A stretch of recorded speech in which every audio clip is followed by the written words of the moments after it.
right, so today we are catching up with Allison Jane Bran of Rex Marketing. Known her for a long time, very lovely person, very intelligent, and if we were to gauge the amount of tenacity on this call right now, it'd be like 250%. Allison just recently launched a marketing course, online based, correct? Yep. Yeah. So I've been following a little bit on that, but did you just want to tell us a bit about yourself and give us the lowdown on what's going on in your world right now? Yeah, I'm glad you didn't say how long we've known each other. That would be aging us. We'll let people guess. Yeah, exactly. Um, yeah, so, I own this marketing agency. We are a full service agency, which means we help business owners. We take marketing off their plate, and it's a full service from strategy to creative execution to management and measurement, which is great. But business owners have been hit hard, right? And so a lot of them are going to be thinking about ways to cut expenses. So we had started this before the pandemic. We just happened to launch our course the same week as the pandemic was announced. I wasn't sure how that was going to go. And really our goal before pandemic, but even more now, is just, we don't really care how we do it. We just want to help small business owners in particular grow their vision from business to brand. And there's what I have found out is that there's kind of these secrets, and we don't mean to keep it a secret, to how we approach marketing. And we want to help business owners kind of unlock the potential that's kind of stopping them from reaching their audience and is keeping them in what I'm calling this guest marketing circuit of, throwing darts at a wall, reverse engineering what their competitors are doing. And a lot of business owners hit burnout. And I'm just, as you know, just super passionate about small business and supporting small business for many reasons that are even more important today with COVID than they ever were. Like the fact that the majority of our country is employed by a small business. So can we try to help them out a little bit, right? That's our whole thing. For sure. And so since this hit, were there some projects that were put on hold or Yeah, we do have clients in the events industry. So one of my favorite clients is Emil's Catering, and we've been working with them for a year, and we just had an amazing 2019. Came off the year with 2 BC Small Business Awards. They won BC Small Business Best Employer and BC Small Business Best Marketer for some work we collaborated on, getting set for one of their biggest or busiest summers in 20 years. And we literally went, one day we were talking about, and we sort of just verbal discussion about how we were going to transition our marketing into this upcoming year. And we were all excited and all aligned on what we were going to invest in and how we were going to grow the brand. And like within days, the pandemic hit, and it was first like events of 100 people, I think. And then it was 50, and then it was 10. And within a week, it was like no events. And they were just like left trying to tread water, like a lot of people in events. And so obviously, they needed to adjust their marketing budgets, and we're still working with them because they're an amazingly resilient company. And we're just scaling it way back and doing what we can as well as an agency to support them. Obviously a longtime client, you don't worry about billable hours. You just kind of figure it out together. We're all in this together. For sure. Yeah. Yeah. It's been interesting. I mean, we went from like a really, really busy week, with the HSBC sevens, and there was this gala and that gala. And then literally overnight, as soon as the announcement hit, it went to nothing. And this is where I really commend you, Chris. Like, you're such an entrepreneur, and I think that's going to fare well for your business. There's a lot of people, I think, that are sitting and waiting for things to go back to normal. And the big thing is like that I feel is best for us all to accept is we don't know what that is. And so we need to figure out what business looks like today, which is what you're doing, and it's going to take some time, and some industries, events in particular, are going to have a harder time doing that, right? Well, it didn't come without a lot of, or with a bit of panic at the start, and then a lot of thinking, right? And even that in itself is good to share. Like this morning, I was on a Zoom meeting with about 70 business owners, and I do an education spot on that. And the whole thing that we talked about was how important it is for us as entrepreneurs to acknowledge that this is actually a form of trauma. If you look up what trauma is, the definition of it in the dictionary, Mhm. this aligns. It's a deeply disturbing event. Yeah. And this is a deeply disturbing event in every area of our life, our businesses, our personal lives, how we live and exist as families in our homes. All of our typical, I want to say, self-care methods have been taken away, our Mhm. routines, and so everybody is dealing with this. And so the fact that, if anybody is trying to hide the fact that that they were sort of shocked and affected and whatever you just said, like it didn't take them, of course it's a moment of panic. If you didn't have that, you probably wouldn't be as resilient as you are today. It's Mhm. processing that and it allows you to move through it. Yeah, it's almost like a 7-step program, right? And I think I'm at that step where I've hit acceptance Acceptance. and okay, now what do we do? And how do we make the best out of a crappy situation, essentially, Exactly. right? And There's how can we help actually, others? And I think that itself has a lot of what's the word I'm looking for? Uh, it kind of helps. It's self therapy in a way of when you course, start looking at how you help other people also. yes. So I think that's a big part of it, and I would encourage more people to try it. I would encourage as well, because I mean, I'm thinking back to years ago, a mentor of mine said, when you're really like, when you're in that suck hole of like, this is hard, life is hard, the Mhm. advice that I was given that kind of rings in my ear was like, get a bigger problem, Mhm. as in you're so connected to your problem that you can't focus on anything else and you're like at the bottom of the suck hole. Yeah. But like, you climb out of the suck hole by taking on bigger context, like bigger problems, like how can I help others, how can I help my community, how can I make an impact that's up here, it's higher up in the suck hole. You're not going to be so close to the vortex. Sure. I mean, Yeah. all I can say is that I'm glad we live in Canada where there is help from the government and people for the most part are respecting, the social distance guidelines and understanding of it and supportive of it too, right? I mean, Absolutely. as much as I'd love to be working right now, the more important thing is health and making sure that everyone stays healthy. So, yeah, I mean, we're blessed to be in a country that cares about that and is respectful of people enough that there's help out there, right? I would Now, agree. granted, there are some things uh, that don't cover everyone, Mhm. but I feel like the government has done a good job in responding to the feedback and kind of changing on the fly. Like there's literally a different announcement every couple of days now, Mhm. and a lot of the banks and financial institutions are stepping up as well to help the people that Mhm. aren't covered, right? Like I know you posted a couple of things that Van City is offering, and you know, is for small businesses that aren't captured or they don't meet the criteria for like the CEBA Yeah. and that sort of thing. But Yeah. yeah, I I would don't know. agree. We like obviously we've been talking a lot about COVID-19. That's just a nonstop topic. So let's change up the pace a bit. Yeah, man. Why Rex? How did you come up with the name? You act like, because you know. I'm getting old. I don't remember. So, maybe for our viewers, we can You shit. talk Okay. about that. Okay. Well, so Chris and I went to high school together, for anyone who doesn't know that part of the story. But, And in high school, I think you were at the surprise party. Were you at the infamous surprise party where I fell on the ground, collapsed in a heap? It was my 16th birthday party in Megan's basement. Anyway, I don't know if you were there. put up So anyway, after. it was my 16th birthday, Megan Taylor's basement. I came downstairs and there was a surprise, and I love surprises, but I've got a hella surprise, like startle reflex, and I like fell like a noodle. And somebody took a picture of me from the top down, and my head was massive, Yeah. massive in the picture, like the whole frame, like little tiny body, big head. And oh God, I hope he's not listening, but there was someone in our school named Rex, and he had a larger head.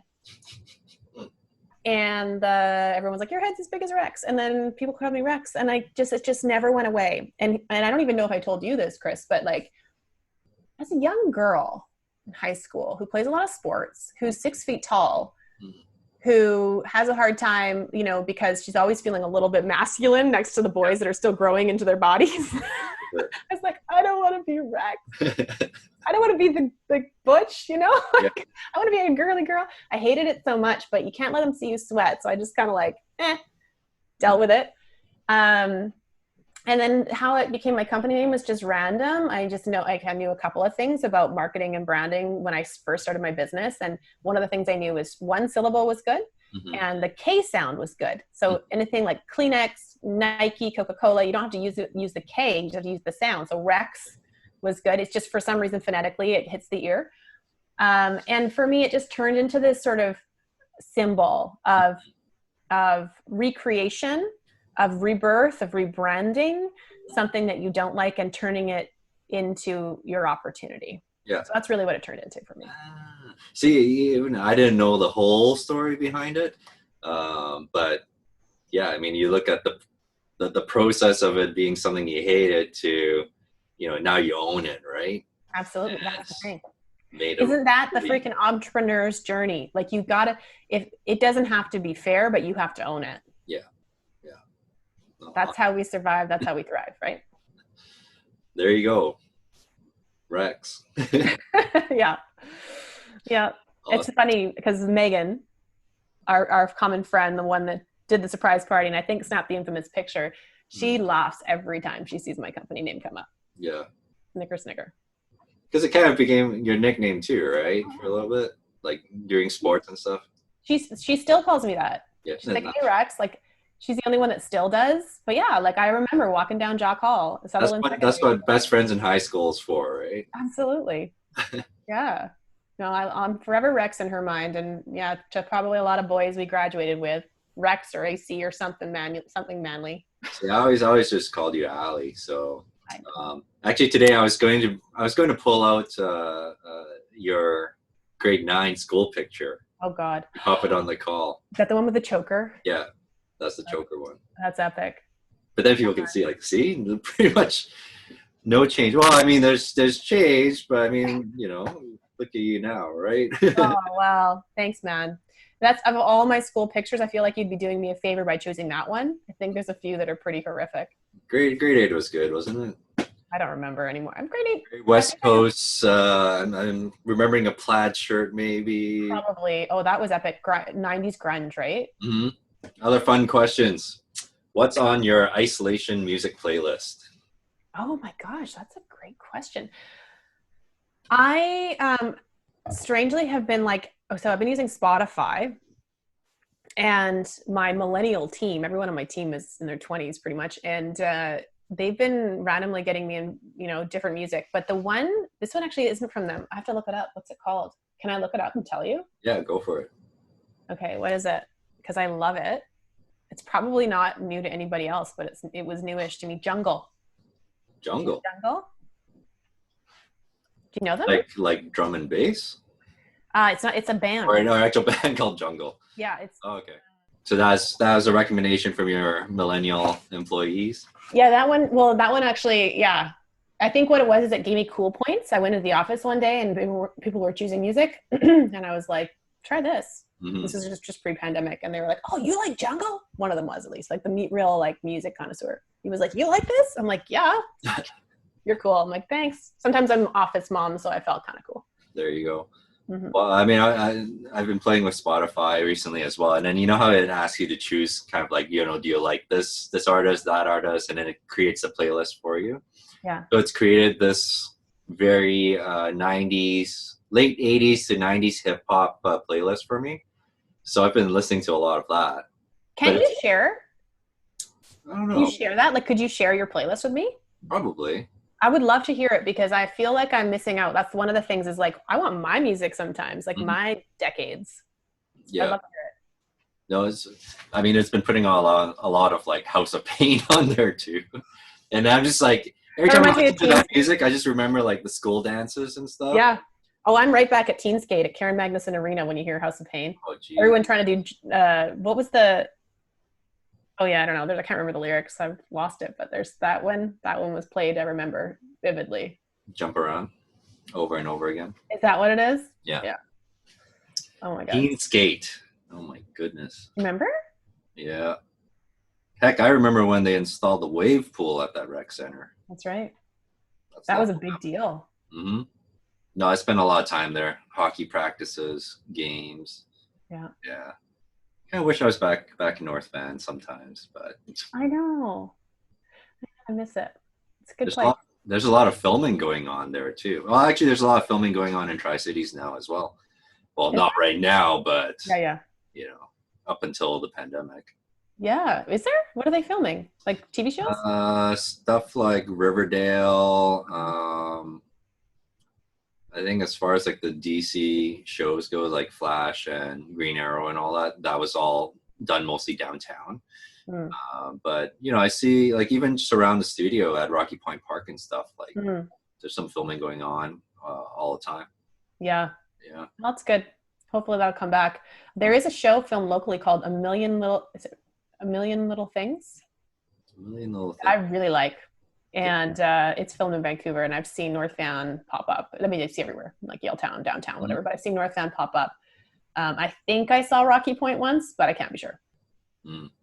Definitely see a lot of like the Rosewood, like Hotel Georgia and the Art Gallery, right? Mm-hmm. Those are the popular spots. Speaking of shows, who is your first celebrity crush? Oh, wow. My first celebrity crush was not a show, not a TV star. Music group? No, No? it was a hockey player. Hockey player. Trevor Linden? No. Cal Perry. Yep. There you go. Well, Worst. that's respectable. That's a respectable choice. Do you remember when we were like in 1994, high school, the Mhm. run to the cup, right? I was a full-on hockey puck. I was like, I had no idea because I was super like innocent and young or whatever, but I was like obsessed with the Canucks. And yeah, I had a crush on all of them. Pavel Bure was my go-to, but Brett Hedican, Yeah. Sean Antosky, definitely Trevor Linden. Like, who didn't love him? But yeah, I was a hockey puck. It's funny how like people that in our age range, we remember exactly who was on the team that year.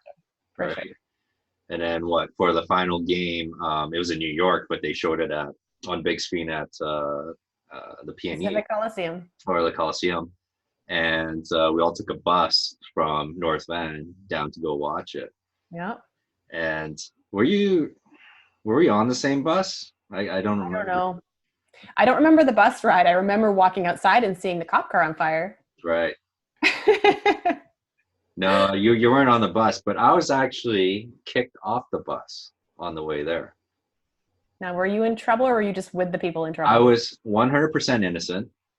So the bus, there was someone that kept pulling on the stop line, right? Yep. And all the bus driver could see was his black sleeve, but I was wearing a black jacket at that time. So he pointed at me. He stopped the bus, pointed at me, kicked me off the bus, and a few guys like Alex and whoever jumped off with me, and we had to run like a few blocks to catch another bus down. I feel like that defines a lot of your high school career, Chris. I feel like you were often nearby a shit disturber. Yes, absolutely. You may not have been a shit disturber, but you had a front row. To be fair, I was a shit disturber too sometimes. Yeah. I will admit that. I'm pretty sure I've been scolded by your mom at some point. Who wasn't? But apparently she forgave me on your wedding day. So. She loves you. She talks about you. It's pretty funny. You have obviously made an impression. Definitely say hi to her and your dad as well.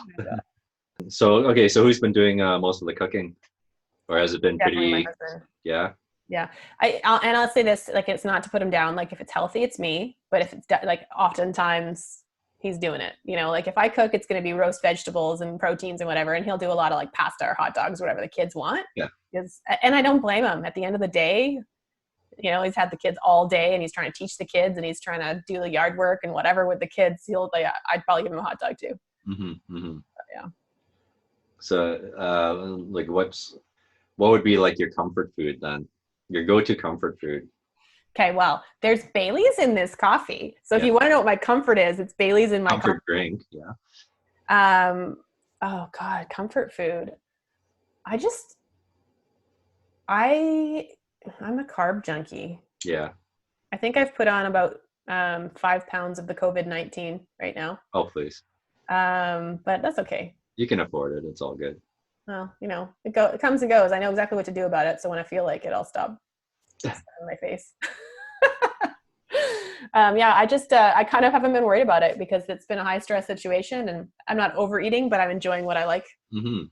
But Okay. yeah, I just, I love pasta. I love bread. I love chips, all that kind of stuff. It's Mm. awful. But I do also really love like a good plate of like roast vegetables, but it's always the starchy ones, you know, like the carrots and the yams and the potatoes. And I'll throw in some, you know, broccoli for good measure. Well, I'm similar because mine would be like shepherd's pie. My husband made that. It is good. Yeah. Like I make a mean one too, but I guess what I make, someone corrected me a couple of years ago that what I'm making is not shepherd's pie. It's actually potter's pie. Oh, I thought I was gonna say cottage pie No, potter's.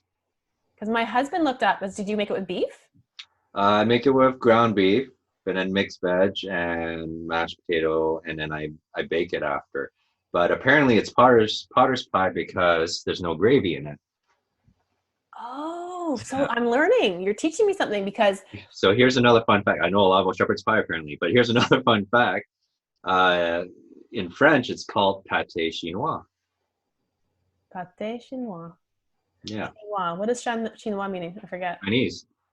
What? Chinese. Oh, Go figure. that's gross. Is that racist? Like it's Speed up. like Chinese pâté of some kind? No, I think there's a little bit of history behind it, and how it came up was one day I was lazy and I just bought it from Costco, and Okay. they had the French name on there. It said pâté chinois. I thought, oh well, that's funny. So I posted about it, but then I actually looked it up, and I guess it traces back to like railroad workers out east in Canada. Okay. Back then there were a lot of Chinese there working on the railroads and Yeah, stuff, yeah. and that was a kind of a typical meal to mix with like Okay. potato and meat and stuff. So I I, guess I feel better about that. eventually the name just came out.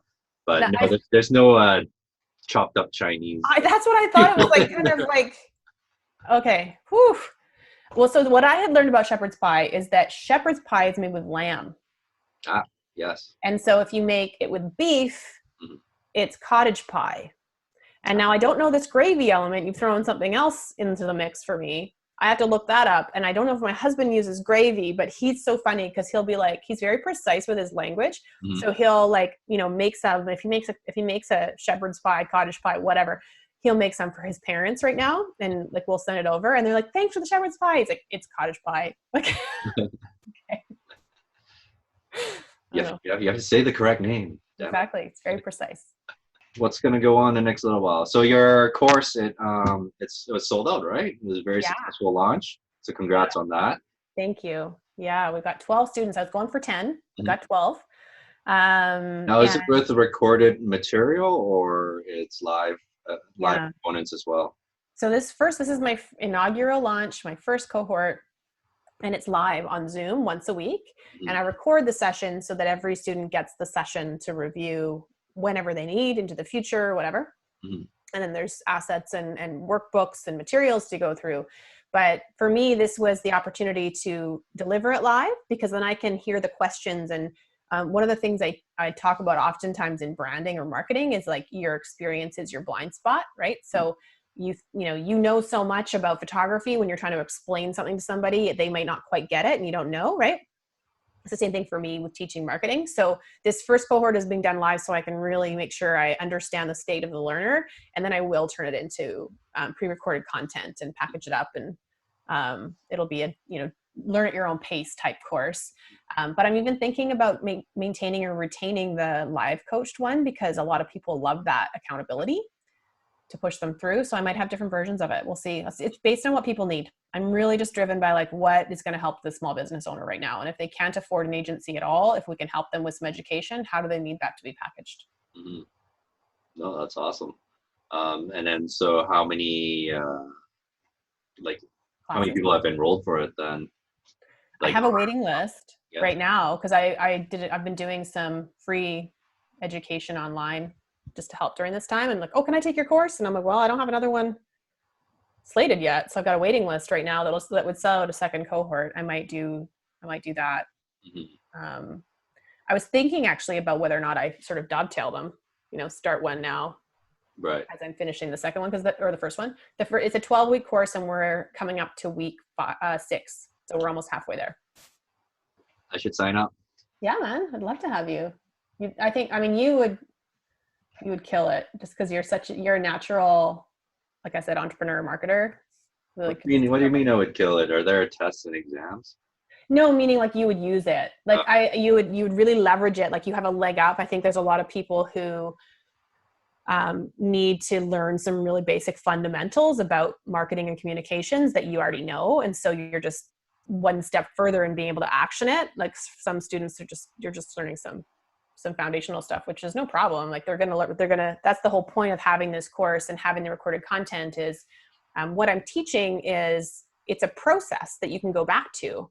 It's not like, oh, you just do this once and you're done and now you have it's a process for solving marketing challenges and pivoting businesses through marketing. It's a process that you always go back to. So if you have more experience, you're just going to be able to leverage that process better. Right. There's a lot of self accountability too, right? And that's generally not a problem with a small business owner that's been in business for at least 2 or 3 years. Yeah. Right. They've sort of passed that testing point of whether they can be accountable and continue to be driven. I would agree. So yeah, it's like you can give them the information, but what are they going to do with it, right? Exactly. I was pretty hard-nosed of the first cohort that like there was a couple people I discouraged from taking it because I could tell that they were looking for like the silver bullet, and I'm like, nothing comes without work, and like this is gonna unlock a lot of sort of barriers that exist for the small business owner in marketing their own business, like big time. And at the same time, you still have to do work. So, I'm pretty, you know me, I like to work with people who are serious and. Yeah. I mean, it's good to be honest with them too, right? Yeah. They may need something more than a course. They might actually need a team or an agency to handle all of it for them, right? Because it's not everyone's forte. Well, and I'll say too, especially right now, a lot of people are going to be trying to pivot their business online. And so we're going to see a lot of courses. Some will be good and some will be awful. And so there's two things. Like I was really, even pre this whole situation where the whole world was trying to pivot to the knowledge economy, that's what they're calling it. I was really, it took me a long time to develop my course because I've done a lot of courses and I've been on crappy ones. And I didn't want to be another one of those kind of like superficial, surfacey courses that were really just marketing campaigns for whatever your core service was. And so I think I probably book or something. Yeah. And I think I like over polished the apple a little bit, but I'm glad I did now because I'm going to be in this market essentially seen as entering with everybody else. Even though I was doing it before, because of the timing, it's going to seem like I'm one of the rest. So I'm glad that I've got a lot of substance in there. And so, yeah, like the substance is the content and the course, but it's also like wanting to be honest with people. I don't want to be one of those course salesmen. It's like, just sign up, 3 payments of whatever. It's like, that's what it costs. But like, I'm not going to sell it to you if you're not going to do something with it. Cause I don't want that person's negative experience based on the fact that they never plan to do the work to tarnish the course. That's all right. I can sell it for you. I can tell my network right now, this was not planned because of the pandemic, right? It was already in the middle of launch before all these announcements came out. Just thanks, baby. Timing is funny sometimes, right? Yeah. I think there's no coincidences. I think that there's a lot of like, I want to say you create luck, right? Like when you're running your business or doing anything in life with a intention, like with a good intention, in business, I'll just say like when you're intent on serving, providing value with whatever your market offer is, sometimes you get lucky with timing because you set the ball in the right motion, like in the right direction, and I think that's kind of what happened here. Cool. I was not, I had no foresight, no crystal ball, but I got lucky because we had good intentions with it. But you don't slack. So you didn't, you were planning ahead already, well before this. So yeah, exactly. You create your own luck. Yeah. I mean, all of us in the service industry, I think all of us sort of feel that sense of like, what is my, how do I diversify my time for money business? Right. And I've seen you do various iterations of that. I think you guys are really definitely in the industry, in your industry, you're leaders in that. and, really thinking of your business as a business and not just a time for money service. And I think that this situation with COVID, excuse me, I think this situation with COVID really does just illuminate how as business owners, we need to be thinking about different ways to serve our audience. And that will benefit your business, your stability of your business. The whole idea of diversifying your offering is good for the business owner. And as long as that's driven from a place of like, how can I serve different needs within my niche? I think that's just a great awareness and learning from this whole situation. And in layman's terms, it's caring about the people. Amen. That's involved, right? From all ends, whether it's your staff, your clients, yourself too, right? As a business owner. Absolutely. And it kind of all stems from there. Yep. For sure. Well, at Rex, our mission statement is like to build brands that rally fans inside and outside of the organization. Little asterisk, because we do this for people that do this for companies that give a SHIT about people. And, I really believe in that. Like when I say you're not going to rally a fan unless like people are fans because they feel a true sense of value from you. So if you want to build a brand that's going to rally fans inside your company, meaning employees or other stakeholders internally, and fans outside, meaning customers, partners, industry, whatever, you really have to be a brand that wants to make a positive impact on people. Like that's the crux, and that's why we have that little asterisk. Like we have to do this for brands that give a damn about people, because if you don't, we can't build the brand that's going to make people love you forever. You can fake it for so long and you can fool someone once, maybe twice, but eventually in the small business world, your brand will rise above what you try to put on, like the brand you try to put on. Mm-hmm. For sure. So we'll use me as an example because you've worked with us on sort of defining our brand story and creating, or not creating, but I guess just making it clearer to our audience. So working with someone like me who's not like extrovertly expressive, I guess we'll call it. So for that type of business owner, what advice do you have for them? In terms of communicating their brand when they're not, there's a brand within that. I always thought that it was important that we represent what is, the values and the approach that exists within you. And then of course, Gina is, your business partner and your wife and has a different personality. I think one of the things I say to business owners oftentimes is don't try to fix it, feature it. So you might be less expressive, but and you might be seeing that as a negative, but what are the positives of your way of being? You're thoughtful and intentional and action oriented, and you connect the dots and you see what's needed. And there's going to be a lot of people, especially, looking for someone like you, a photographer who thinks like you, who isn't going to romance them with all of the fluffy language that can be distracting. Your customer has a need to hear what this photography is going to do for their business, which is why we positioned you on the corporate side, which was already where your intuition was leading you. And it was the right place for your intuition to lead you. And we were able to see just how to articulate the strengths of you to the corporate audience, right? Like the director of marketing doesn't care about anything other than how you are going to make their life and job easier. For sure. And so the way you talk aligns perfectly. That's a perfect brand. It was unintentional, but I can totally use that clip now. You want to know about me? There you go. And just listen to Allison. That's right, man. Of course, use it. I'm signing away right now. I think that's the thing is like in brand, what I want anyone in your network to know who owns a business or is trying to build a personal brand or whatever, the thing to remember is that your audience doesn't give a damn about you. And that's not because they're assholes. It's because that's how we're wired. We're constantly looking for the solution to whatever the problem is in our head, in our brain, in our heart, whatever's going on, our top priority. And so if your brand and your marketing doesn't speak exactly and precisely to the concerns and the barriers and priorities that are in their head, excuse me, if it doesn't speak to those priorities in their head, then you've already lost them before you've begun.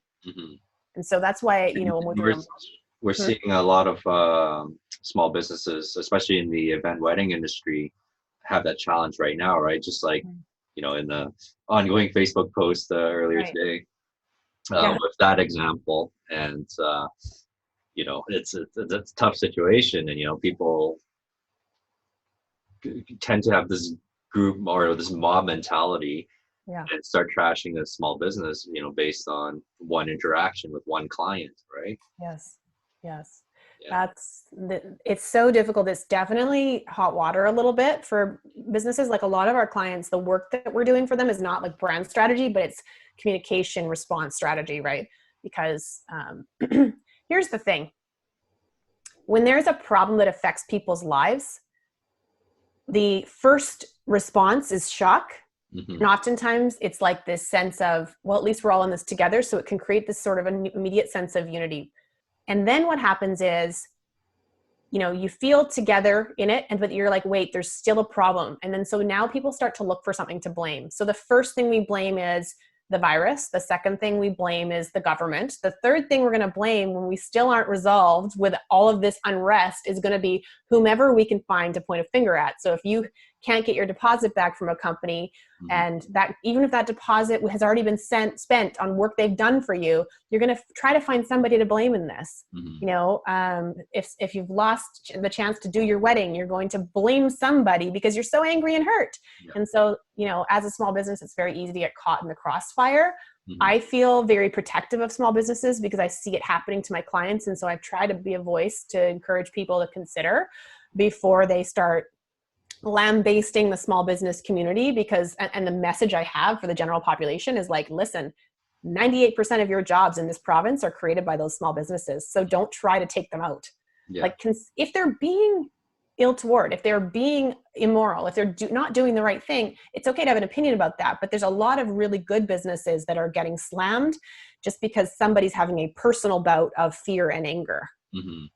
And I And mean, just as a disclaimer, I would say over 95% of customers are being awesome through this and yeah, very understanding and, yeah, showing a lot of compassion to the small businesses, right? yeah, It's just the odd one that we're hearing about. And then when the media picks up the story, it just becomes, this whole big snowballs. thing.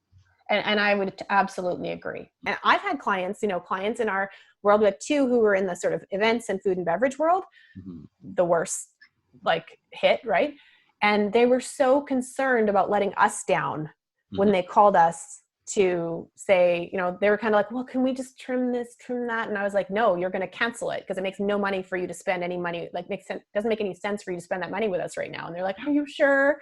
Like, yeah. So most people are super Hmm. awesome. And I don't deal with B2C. You do. You deal with just individuals who have deposits on things for Hmm. their personal life. So Well, I you, mean, I've had not not for profit organization.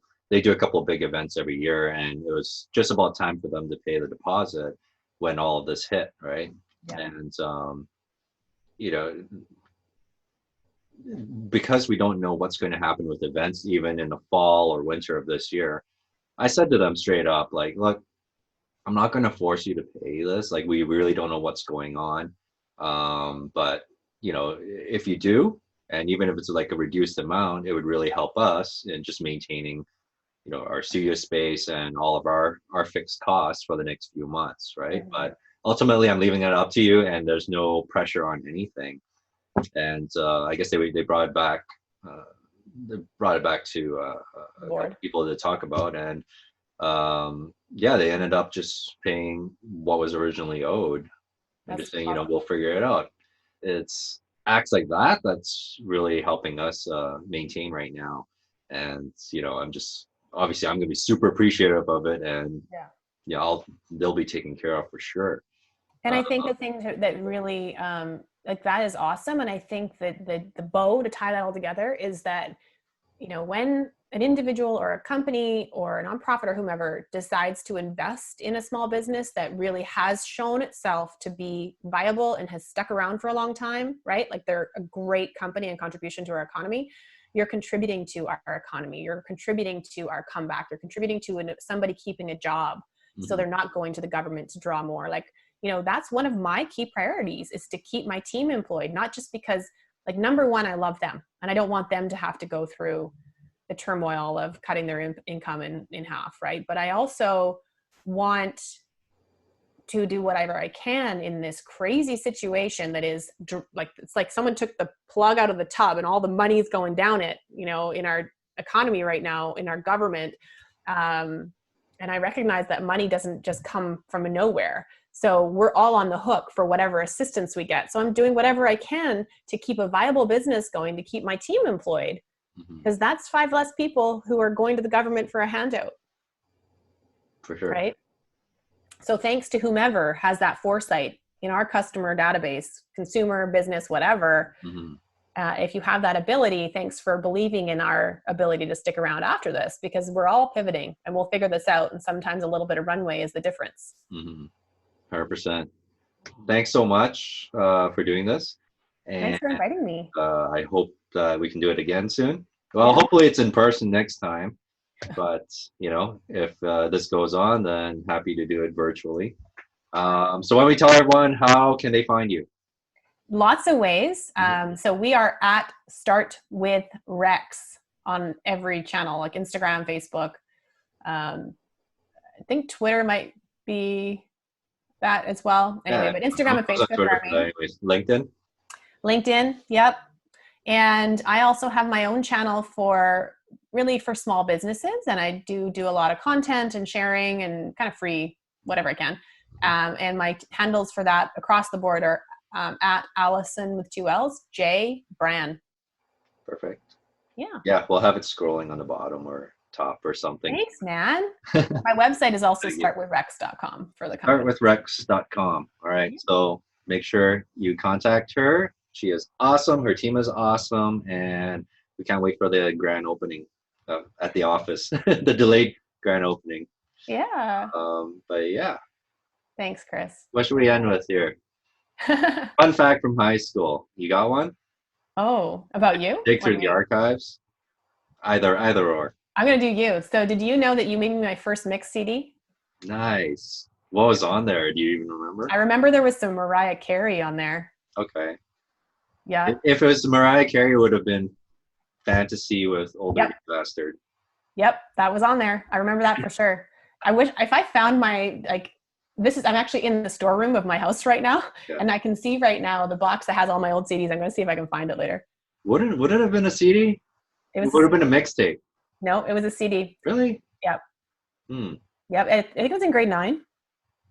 Okay, no way. Another fun fact: we were lab partners. Yes. Yeah. We met in science class, grade 9. Yeah. Right. I think so. I would have said it was grade 8, but maybe it was grade 9. It was. I don't know. Yeah. I think grade 8 I was kind of MIA sometimes. So. Oh, were you? You're busy. In the back in the smoke pit. Oh God. Do you have any fun facts from high school?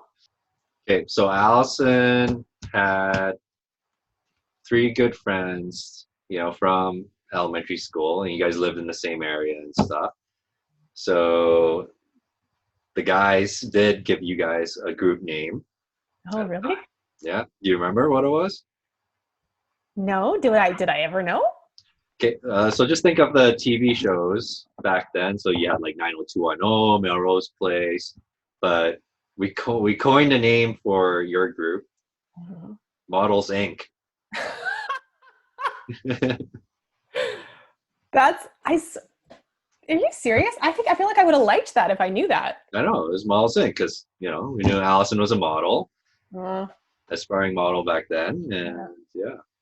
So was Claire. So was Megan. She did some headshots and stuff. She just had she could have done well on TV because she's shorter in stature.